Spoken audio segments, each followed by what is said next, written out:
John, the really confusing thing about this is TikTok pulling out of Hong Kong to protest a Chinese law, even though it's owned by China?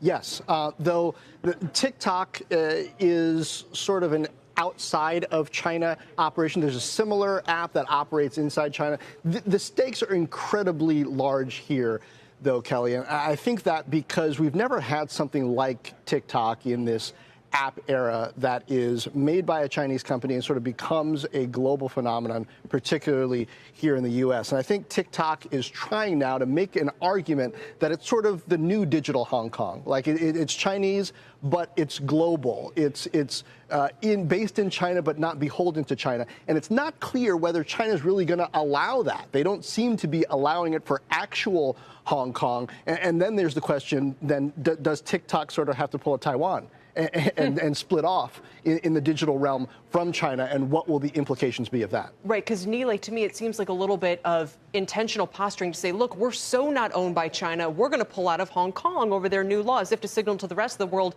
you're okay using us, America. You know, hey, Pompeo, you don't have to ban us. Yeah, to John's point, ByteDance owns another incredibly popular app called Douyin, which is basically TikTok. It is used by people in the Chinese mainland. The CEO of ByteDance says, look, we have a lot of Douyin users in Hong Kong. They can use that. It'll be fine.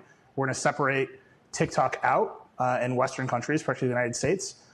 They can be comfortable that this was designed not to share data back to China. TikTok has a CEO, ex-Disney executive Kevin Mayer, is now the CEO of TikTok. There's a Western face, a well-known Western face to this brand. The question is whether they can actually maintain that sort of virtualized separation, or they have to really pull it apart and say, okay, now this is a country that is not headquartered in China. It just has roots to this Chinese company. That's a big question for them. And the TikTok issue is, again, interesting just because it is so popular and because it's Chinese owned. But let's talk about some of the other big tech companies, Nile, Google, Twitter, Facebook, LinkedIn, Zoom, Telegram, those who are pausing or suspending cooperation with Hong Kong. How many of those have already, are not operating in China?